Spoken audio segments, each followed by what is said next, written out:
This is Chris from Pyrexia, and you're watching Richard Metal Fan. What's up, guys? Episode 252 of Richard Metal Fan Interviews, calling from Zoom, and I'm here with Chris from the almighty Pyrexia. How you doing today, man? Glad to have you on my show. Brother, thank you for having me, man. I appreciate it. It's so awesome to have you here. So, kind of the format of the show is I want to talk about like your musical history and sort of do a rundown of your discography, but take me back to young Chris Basile. So, kind of growing up, what were the first bands that got you into metal? What made you want to play guitar and slap the bass? Let's see. If you go way, way back, I mean, the first record I ever got solely because of the imagery, not a fan of the music, was Kiss Destroyer. Gene Simmons got me with the flames and the fire and the blood. I was 6 years old, I think, when that record came out. And I don't even know if I listened to it, but I used to stare at the cover. You know what I'm saying? I loved it. So that drew me in. And then again, with imagery, I would say Iron Maiden grabbed me in with Eddie, Number of the Beast. And Classic I went down, album. yeah, sick album. And I went down the Iron Maiden train and became a huge Maiden fan. Loved every album, started playing riffs, started trying to, They're my pretend. all-time favorite band too. There we go. You know what I'm saying? You got to start. For me, you had to start there. You start with Maiden. And then, bands like Metallica started coming out, and fucking the real punch in the face for me that got me on the path to destruction was Slayer. I mean, again, I'm an older guy, so these are the bands that were coming at me. Yeah. Slayer fucking came out and fucking, Lombardo, the riffs, everything. It was just everything I was into. Yeah. So, just listening to that and then being from New York, there was hardcore coming out in the 80s too, So I was very much influenced and enjoyed listening to and going to see the Cro-Mags and Agnostic Front and excuse me, old bands like that. So it was just all fucking coming at me once, man. You know what I'm saying? And just got me going, man. Creator, huge influence on my riff structure and the fact that there's riffs on riffs on riffs on riffs with that band, and that got me into that. But yeah, I would say that's the basis, the kind of path that got me from there. And then once we hit Creator, there was nowhere else to go. It just became death metal, and that was it. Awesome. And from what I was doing in my research, your first band was called Mortuary, which had some of the dudes from Suffocation. Like, tell me about that Yeah, because I don't think nobody ever talks about that. I agree. Everybody talks about when the slam invented, who invented this, invented that. In the late 80s, I'd say 87, 88, 89. All right. I met up with Terrence Hobbs through a drummer. We used to call him the Pope in high school. We're talking high school days. And I was jamming with this drummer, and he at the same time had gone to a different junior high school and met up with Terrence Hobbs, and he used to work with him. And he was like, "Yo, you got to meet my friend Terrence, man. He's the best person you're ever going to meet. Plus, he's an amazing guitar player." So one day I go to my friend Mike's house in his bedroom at his parents' house, and Terrence gets dropped off by his uncle because nobody's driving with teenagers. And I meet Hobbs, and the Pope, Florio, they had been working together. We got together and just started, we clicked. And the first song I ever wrote, I showed to Terrence Hobbs, and he could probably still play it today. You know what I'm saying? And I know I learned at least the first 5 songs that Terrence Hobbs ever wrote. And that's how we went back and forth. I mean, it was like he was another level of musician when I finally got to work with. I was a baby, teenager, another level of musician to get to work with Hobbs. And we just started going crazy. That's all we had to do with our lives was write music. So we played video games and we wrote tons of songs to the point where the drummer who introduced us we kind of outgrew his capabilities. Hobbs and I were starting to write the fast stuff, the blast. Not the blast, but the blast wasn't invented yet. We didn't jam with Mike Smith. So we would start writing the fast stuff and everything. And we needed to go faster, and Mike couldn't do it. At the time, the big thing was double bass. He couldn't play double bass like Dave Lombardo, and like the riffs we were writing. So Hobbs had his own network of musicians and people, had also known Mike Smith, who was from a different school district. I'm going back to babies now. So it was difficult for us to practice together. I didn't know them. He didn't know us. But Hobbs knew him, and it was maybe a 30-minute car ride. But for a person without a car, that's like, might as well be on the other side of the country. So one day somebody's got a car or something. We go to a party, and oh no, not yet. Excuse me, I'm skipping a beat. So we meet up with Mike Smith, and we do this band called Psychotic Deformity. All right, and it's got me, Terrence Hobbs, and Mike Smith on drums, and Jay Fligman on bass, who was actually Suffocation's manager in the early days, but he was playing bass when he had the singer Billy Reyes. And we played for Longwood High School's Battle of the Bands. I'm trying to get my hands on that tape because to me, that's the first slam pit that ever happened on Long Island, New York. It was in a high school that's right around the corner. My daughter goes to that high school now.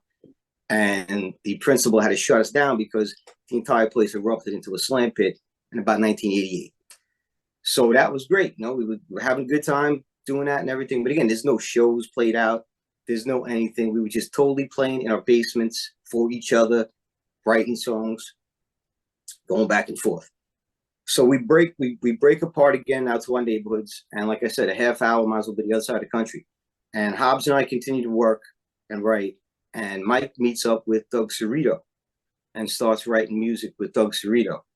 So they're writing music on their side of the camp. Me and Hobbs are over there. And it's just, now obviously Hobbs plays guitar, Cerrito plays guitar, and I was playing guitar. So in order to get the peanut butter and the chocolate together, we went to a party and we all got together. And I immediately clicked with Cerrito. We immediately all had a great time. And it just made sense. At that time, you got to understand, there was no musicians around. It made sense for me to switch to bass. And Doug playing guitar, Hobbs played guitar, Smith on drums. And we had this guy, Billy Reyes, who, again, we sounded like Creator as far as vocals. But we wrote no less than 30 to 35 songs together before, Suffocation or Pyrexia. That's a lot of songs. And when the band eventually disbanded, again, because it's the earliest days of anything, nobody thinks anybody's going to be big or anything. It's people live far apart. Everybody's doing different shit. When the band disbanded, we had a good 30 songs. I mean, and a lot of those, my riffs wound up on Sermon and Mockery, and my early writings all the way up to, I picked some on purpose and put them on almost every album to sprinkle some original riff shit from back when I was a kid onto everything I write. I always do that on purpose. I put riffs from that era on the newest album I have coming out now, because they are timeless riffs in my mind also. So the earliest riffs, like I said, 30, 35 songs, that was the structure and the building of the New York sound, my opinion. Yeah. And like I said, they went on to do Human Waste, Effigy of Forgotten. And I know most of those riffs because we used to play them together. And, they're a phenomenal band. Hobbs is the king of riffs and death metal, working with him. And like I said, the first song I ever wrote, I showed to Terrence Hobbs. We played together. I learned from him. We influenced each other, and he's the only one, along with me, still doing it today. Nice. And so, how did you start it up, Pyrexia? Because you formed in '91. Well, the thing was, again, there was no musicians, no nothing, no nobody. So after I disbanded and wasn't working with Smith and Hobbs and those guys, Guy Marché was going around with a business card, trying to put a band together, all right? Pyrexia. And he was going to the mall where, again, with children, we're meeting at the mall in the game room, timeout, and handing out business cards saying, hey, I'm starting a death metal band called Pyrexia. We want members. Next thing I know, Doug Bone, who we all know wound up playing on Pierce Minute later on, Doug Bone and I went to high school together, and he decides to go for an audition because Pyrexia needed a drummer. I never heard of this band except other than a guy handing out these business cards. So now they lived in Nassau County, which was like an hour away. So that was like literally like going to the moon. So we go out there, and they have this drummer who's young, and he was going to leave the band. And Doug Bone was never a death metal fan, never. So he goes out, and I'm with him. I just went along for the ride because he was going to try out for drums. And he gets there, and it was just too crazy for me. Like, yeah, I'm more of a hardcore drummer, and this is not the thing for me. Same time, they need a bass player, they need a guitar players and everything, and I'm right there, So I'm like, I play bass. We start talking, this, that, and the other thing. We go to a party that day. At the end of the day, there's like 50, 60 people there, party, death metal going, earliest days. They start showing me riffs, and basically Pyrexia was pretty much formed that night in its full form. Right after Doug went to try out for drums and never wound up playing drums, and I wound up staying with those guys, and the rest is history. Yeah. Then you started putting out some demos, such as like the Liturgy of Impurity demo, and then the Promo 93 demo. We put out that was the first demo we put out as a band, was Liturgy of Impurity. Yeah. Where was that recorded at? Shit, I can't remember the name. If you gave me a minute, it was a 16-track studio out here on Long Island, Nassau County. Yeah. Can't really tell you the exact location. Yeah. Executive Suite Recording. Hey, there you go. That's it. Thank Metal Archives for that shit. Yeah. That's definitely it. I remember now. Yeah. Yeah. So, but then I'm guessing you were playing locally around like the New York area. Then you got signed to, I believe, your first label, which was Drowned Productions. So how did they find Pyrexia? Well, again, go back to the demo days. We pressed demos. We pressed, I think, probably 500. That was the number you did back then. And just sent it to every zine, everybody, and just did all the tape trading like you did back in the day. And it got around to where it got around. And eventually, it popped off faster and bigger in Europe. In America, again, the problem was nobody was hearing anything like this. And I just explained to you my history with Hobbs and Sarita Smith and how we wrote over 30 songs in each other's company. Everybody was saying we sounded like Suffocation, and that was a difficult thing back then because it was such a purist environment, which I like, where if you remotely sounded like anybody else back then, it was shunned. And there was no internet or way for me, and I'm still not that type even now with the intent to go running around saying, hey, but I work with those guys. It's the same song I was jamming with those guys 6 months ago. I didn't have time or a way to explain to people. So it was not received in America the way like a Suffer was received, because we came in second as far as, the scene was concerned. But in Europe, it popped off immediately because they were open to hear whatever. And that's why Drowned wound up setting something to us, and we wound up doing that. Yeah. But tell me about making Sermon of Mockery, which in my opinion, I think it's one of the most underrated death metal debut albums. I put it up there with like Dawn of Possession, Effigy of the Forgotten. So what was sort of like the thought process going into making like the debut full-length Pyrexia album? Well, again, the thing was, we had high hopes. It was good musicianship. The guys we were working with all played well. And again, because I was working with those guys and I saw the success Suffer was having, I definitely expected something. We thought something big was going to happen. You know what I'm saying? We put a lot into that record, a lot of money, a lot of time. We went to, at the time, the best studio we could find in New York, and, had real high hopes. Years later, it obviously has done what it's done for us. But at the time, it was very disappointing as how it was received after it was finished, because we put a lot into that record. Myself. But I still think it's a banger of album, going from like the title track, Demigod, Liturgy of Impurity, the last song. I just think like every song is like a banger from beginning to end. I appreciate that. It only took 30 years for it to catch on now. Yeah. And and last year was, of course, the 30th anniversary of the album. So do you have like a certain feeling about it now as opposed to when you first put it out 30 now going on 31 years ago?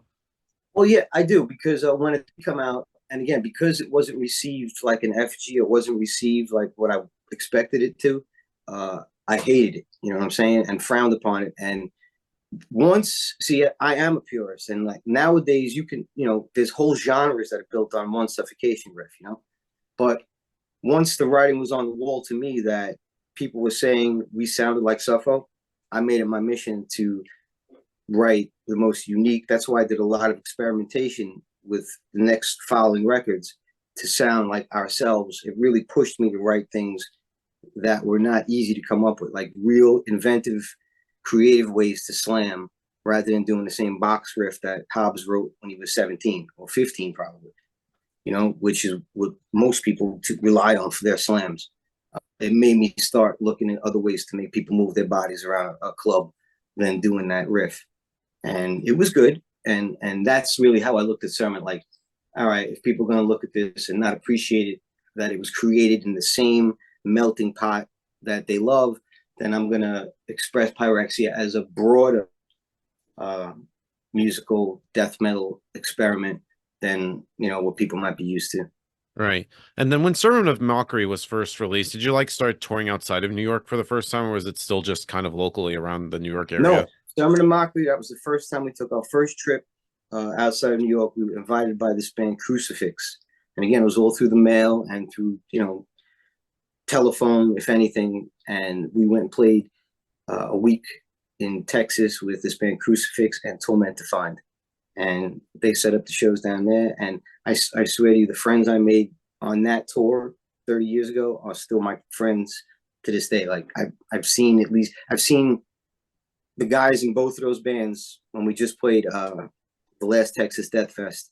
They were there. You know what I'm saying? So it was like a 30-year friendship. Yeah. And this girl Crystal, who I think about daily, she was there. I mean, it's connections were made during that trip. So it was Sermon of Mockery took us abroad.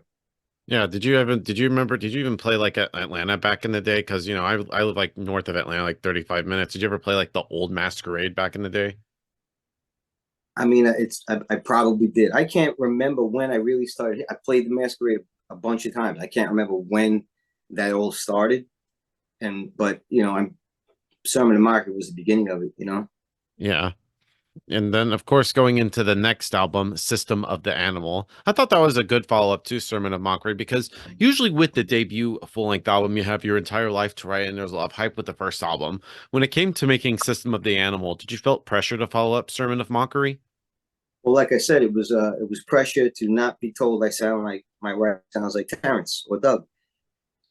So that's why that album sounds nothing like the other albums, and that's kind of how the path go ever since. And that was the my one takeaway from Sermon and being compared so harshly to my peers was to never sound like anybody else. It's like I really try hard to write unique yet shit that people want to listen to, not just unique and different. Nobody wants to listen to it, but unique and just as appealing as what people think the norm should be.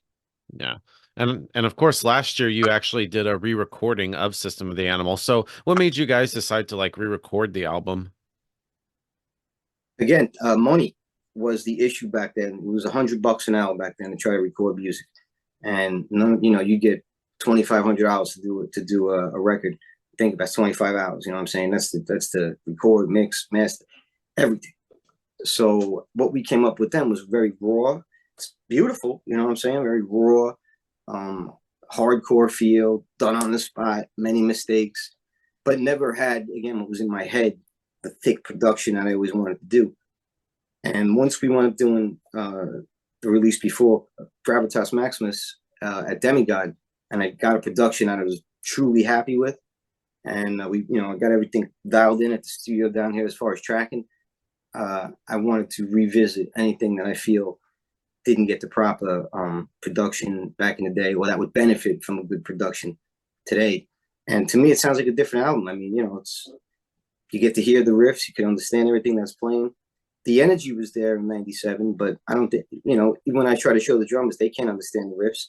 You can't hear what's going on. And that's kind of my new motto, because, brutal music has taken this path where these bands that's like, oh, this is brutal, that's brutal. I can't hear a riff that's going on. So in my mind, if I can't hear your riff, you're not playing it. And that's a big thing why I'm trying to do these productions, because I've spent all this time writing these riffs. And if the production, because the blast is going so fast or so hard, you have no idea what I'm playing, what's the point? So that's one of the reasons why I wanted to revisit that, is because I felt like the riffs were lost. And, that's really the main thing. Yeah.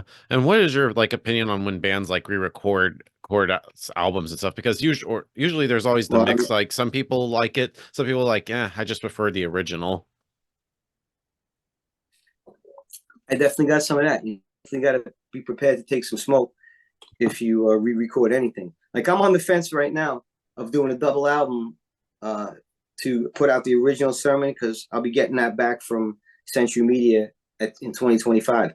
And I'm thinking about doing a double album of redoing Sermon as just a tribute to, not to try to redo it, because you can't redo something like that, But the same thing with System. It was like you can't. The energy of '97 was there, and I think luckily, if you do it the way I feel we did it, if you do it the right way, it sounds like a completely different record. And I think that's what we did with System. Again, we had a different singer, a whole different production. I mean, a lot of people don't even realize it's the same album until you tell them. Yeah. And then you started touring around the time of System of the Animal, but then of course it was in '99 that Pyrexia broke up. So what was the reason for the breakup? Back then, uh, death metal was on the decline, big time. It's in such a renaissance period right now where the kids today and people today probably don't appreciate the fact that you could play a death metal show and people will come now. If you were in a death metal back then, I don't care who you were, be prepared to play empty clubs and be Yeah. prepared to play because you want to play, Because it was around that time, like the whole new metal trend was happening at the time.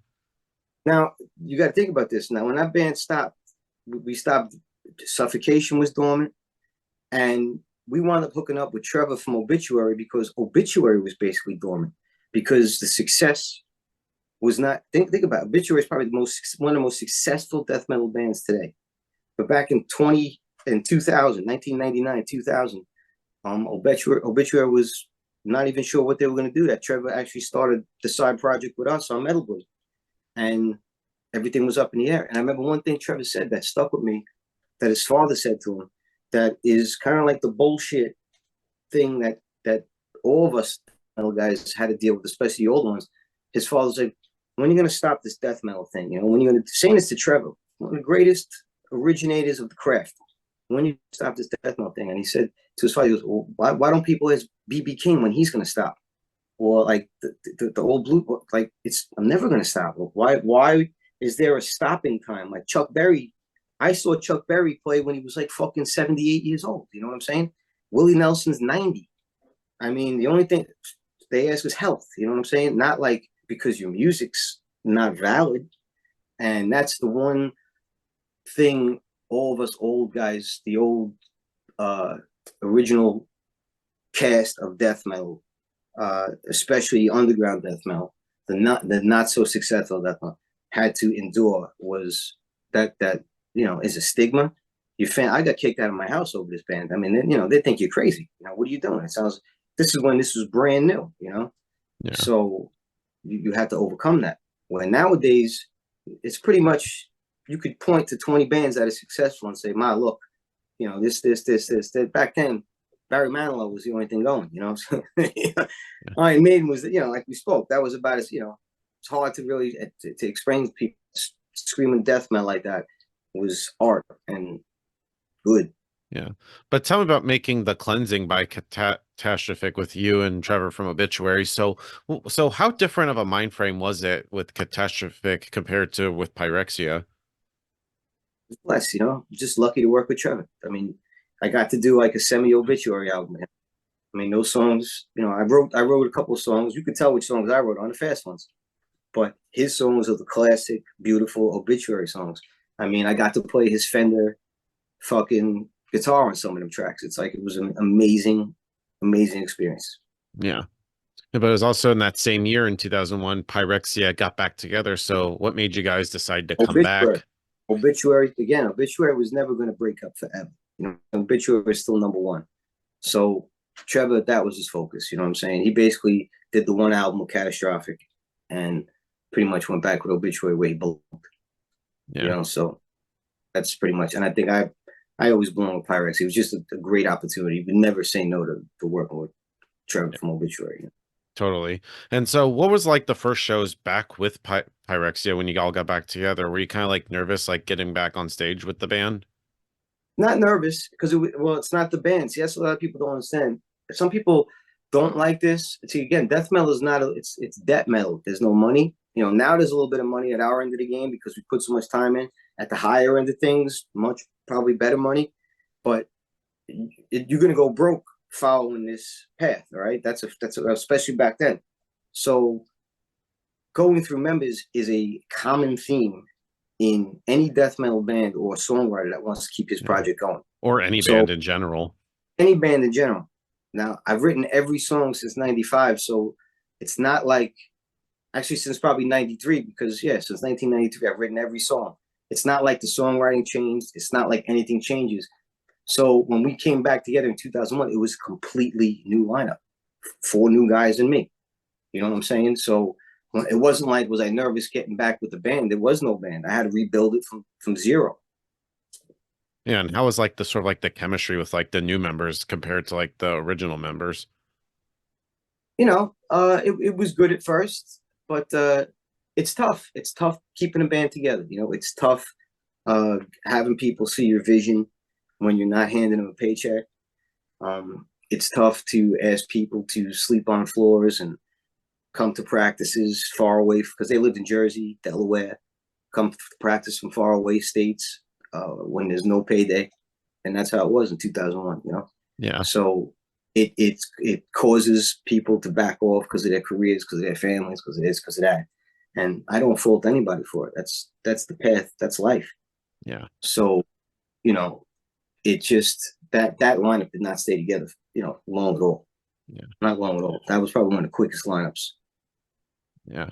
Yeah, but what was like the thought process going into making like the comeback record, Age of the Wicked? I thought that it was a really great album. Extremely catchy and really memorable, especially like the drumming is great. Like you and Lee's playing is just insane. Like everything about it is just extremely Yep, fucking catchy. Lee's great. He actually did write a couple. Him and Justin, I'm corrected. I forgot about that. Him and Justin, I wanted the band to be again. It was a new thing, and I wanted the band to feel part of it. So that's right. They did co-write a couple of tracks on that, and they great, phenomenal. And Justin, great drummer, who I may one day call on again to drum with us because he's a great drummer, and I think we have that kind of relationship. I just saw him not too long ago. We talk online, and we may play again together. Yeah. And then going into Feast of Iniquity, which hard to believe, last year was of course the 10-year anniversary of that. So what was sort of like the memories making that album? That was a lot of fun because I made that with good friends of mine, and it was, I believe, the first album that we recorded in the studio that we just built.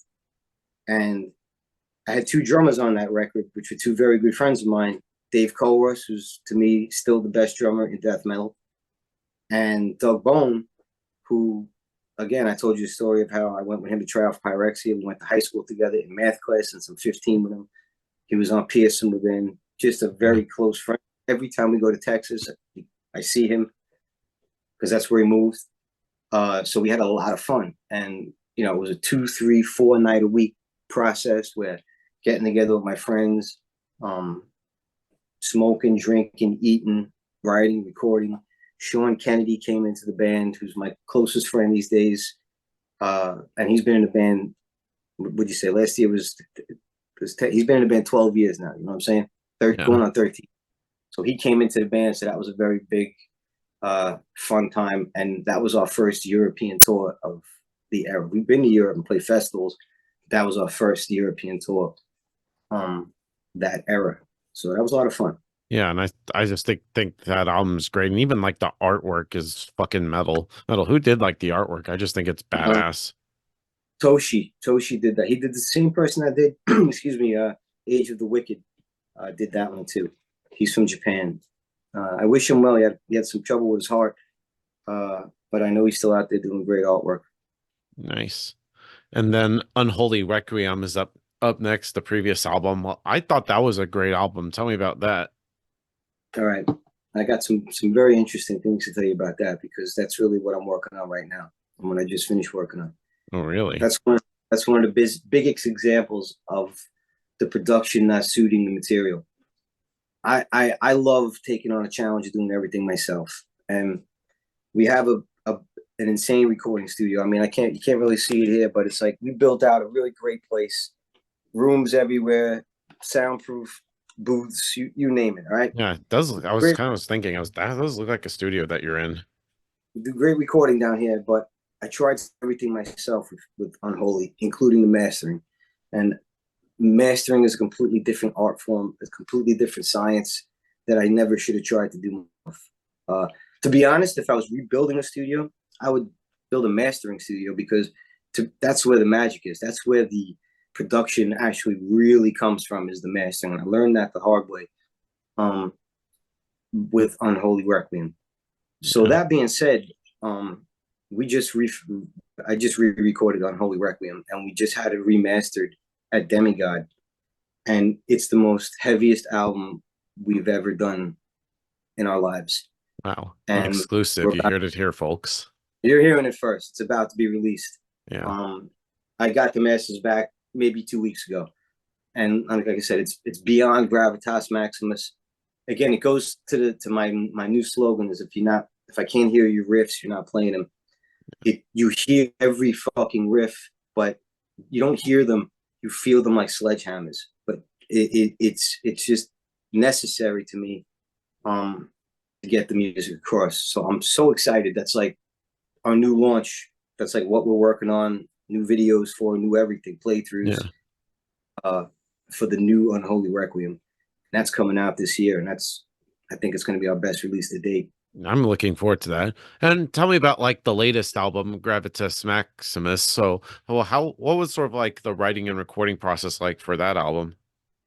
Well, that album was where we discovered Demigod. So when I went into that one after my failure with Unholy, I was determined to get the proper production. That was my main goal. So what I did was I recorded 3 tracks down here, and I did my research. And at the time, and still to this day, well, at the time, now I love all productions, probably close to my favorite. But I was going to where my favorite productions were, and then I was looking to see who mastered them and where they were recorded. And Analepsy, fucking heavy. All right, Analepsy is like a pair of steel balls to me. All right, they're just really heavy production. You see, Nice. look on the back. Then we got recording Portugal. Let me Nice. reach.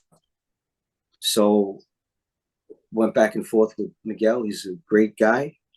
Told him what I was looking to do, and sent out 3 tracks for pre-production, just for my own ears, not for the world, just to see, is this where we're going to go? Is this where we're going to do is this where we're going to get it mixed and mastered? And what he sent back was fucking gold, man. So it really made me excited. Got the material together, put it out, mixed, edited down here. I mean, tracked, edited down here, sent it out to Miguel, and I can't. What he sent me back keyed me off to do System of the Animal again, and made me now do Unholy, because this is how the record is supposed to sound, man. Right. And musically, did you want to continue after Unholy Requiem, or did you wanted to try something new or I different that want everything. Pyrexia has done? In my opinion, it's got to be brutal. It's gotta have groove, and it's got to be different than the last one. It can't follow. I mean, the only way I want it to follow is I want you to like it as much. I want you to enjoy it as much. I don't. Some people don't like that I do that. Some people want to go, when they order a Big Mac, they want the same thing. They know what they're getting. They're hungry. I know what I want to eat. Don't try to sell me a barbecue chicken sandwich. I don't want to know about your new value menu. Give me the Big Mac. And I get that. Some bands will give you that same album time after time. There's a fan base that likes that. Yeah. I live in this studio. I quit my job 5 years ago. I mean, I wake up Pyrexia, I go to sleep Pyrexia. Other than my daughter, this is it. So I don't have joy in giving, well, even for myself, the same record over and over and over and over again. So when I come down here, it's how am I going to reinvent something that is, I want it to be just as delicious as steak, but not steak. You know, what Yeah. else is, Try to you know go above and beyond. Above and beyond, man. Come up with a new something that's different, especially now with so many bands. I feel it's an obligation, if we want to be any kind of leader in the genre, to come up with fresh, unique, material that you haven't thought of. Yeah. Yeah, you can't make the same thing over and over again. I mean, unless if you're AC/DC, so you could That's you what I could do mean. that shit, but you're a Just death great. metal band. You gotta like try to do something new. Yep. Yeah. It's a flood, Yeah. But with Gravitas Maximus, I think I already asked about the recording process, but how is it different compared to like previous albums that you've done? Once we got the studio for Feast of Iniquity, the process was pretty much the same. You know, we got it down pat down here where, again, that's why this is our third album in 3 years, because it's a factory down here now. Like, we know it's all streamlined of how to get the drums done, how to get the guitars done, where to get it mastered, everything's set. So that's why I'll even let you know, we have a 5-song EP already in the chamber, because I can be down here tracking my maps, doing my click tracks, because I don't have to go to, I'm here, you know what I'm saying? So I'm working on that while I'm waiting for the masters back for Unholy. So it's like, keep the flow going. Almost like the day with content, with TikTok. I feel the days of, I think anybody, it's not my idea, they're going to agree. There's no album every 2-3 years now. There's EP or single every 3 to 6 months. You know, that's how you got to do music now. Yeah. And this is, of course, like your 4th release with a Unique Leader Records. So how has the relationship been with you guys and the label? They're great people. I mean, the passing of Eric was terrible. I was friends with him, and he's the one that signed us. It's always been like a handshake with them. I have contracts, but it's like there's been good trust back and forth with Eric, and now with Jamie and Matt. So I got nothing but great things to say, and they were thrilled with Gravitas, and I can't wait to hear what they say about Unholy. I can't wait to give it to Matt and hear what he says, you know, about it. Like, I value his opinion greatly. Nice. Nice. So being as it has been like 3 years since Gravitas Maximus, have you started working on the next Pyrexia album? Like, what's the status with that, if you're allowed to say? Yeah, so that's what I'm saying. We have a 5-song EP that is written, and I'm in the process of mapping the click tracks and giving it to the drummer and getting that process going. So as soon as this release, we're in the recording process for that, and we can back up the Unholy release 8 months down the line with an EP. Yeah. Yeah. Do you have like a tentative like release date with the EP? The EP, no, because it's still going to be a late summer release for Unholy, for the new Unholy. So we're going to give that for the rest of the year. I would probably say the beginning of next year for the EP. Nice. And so kind of like in the end to wrap things up, what's next for Pyrexia? I know you're working on new music. Is there just anything else with like tours and stuff that if you're allowed to promote? There is. We have this new entertainment management company called Gravitas Entertainment Management. All right, it's rooted from Gravitas Maximus, but we have a website, gravitasenm.com. I'd like everybody to go check it out, gravitasenm.com.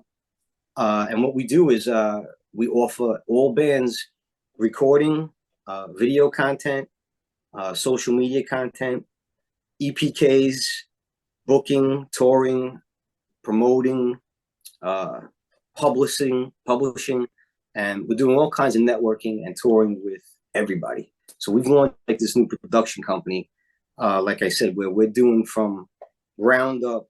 If you need help from recording all the way through the production process, through the mastering process, filming your video, doing your content, whatever it is you need, we have the entire facility here for you to do it. And we've put the entire team behind Pyrexia first. So we've got a ridiculous team. Again, if you go on the website and you see about us, we have a ridiculous team in place that is going to help us push Pyrexia, and anybody that works with us. It's going to be like a don't take no for an answer situation, where we really push with messaging to get whatever it is death metal, as long as it's good. And we're going to help you get it good if it's not good quality, pure death metal to the forefront. So we're really working hard. Like I said, that's like, it's an everyday process down here. We did a photo shoot 2 nights ago, practice night tonight, editing, mixing every single day, every night. It's a different team down here. So it's going to be a big 12 months. I don't want to say year because it's not. The next 12 months are pretty big. We got a new lineup that's going to be launched this Sunday. New Pyrexia members. I don't know if everybody knows out there, but Ron Kashnik from Malignancy joined Pyrexia, and Wow. I mean he's a gangster from. I don't even know if the guy. He's such an addition to the band.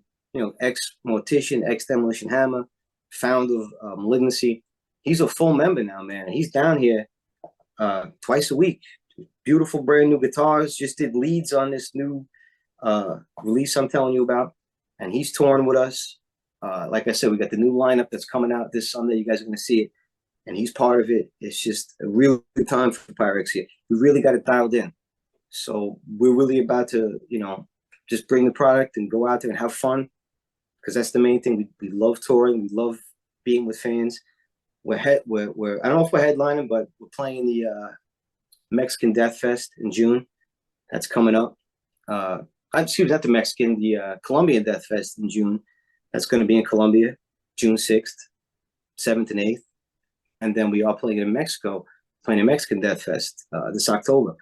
So it's like things are starting to formulate, but our main objective once this album is to support someone bigger. Past Nice. year and a half, we've been headlining everything, which is cool, but we really want to get out there under somebody's wing and maybe take a little less money up front, but really get to some big crowds. Like a couple of years ago, we did some aborted tour with the aborted, and we need to get some bands like that again. And we toured with Suffolk a couple of years ago. We need to be the under boss for a couple of tours and just get the messaging back out there again. Absolutely. So thank you, man, for this conversation. Great to have Pyrexia on my show. It's just any final words you want to say to the viewers that are watching this to close us out?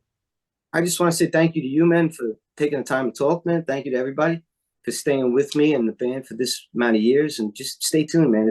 I think it's going to be the most exciting, freshest, most productive time in Pyrexia again, because I quit my job. I'm able to focus on this like when I was a teenager.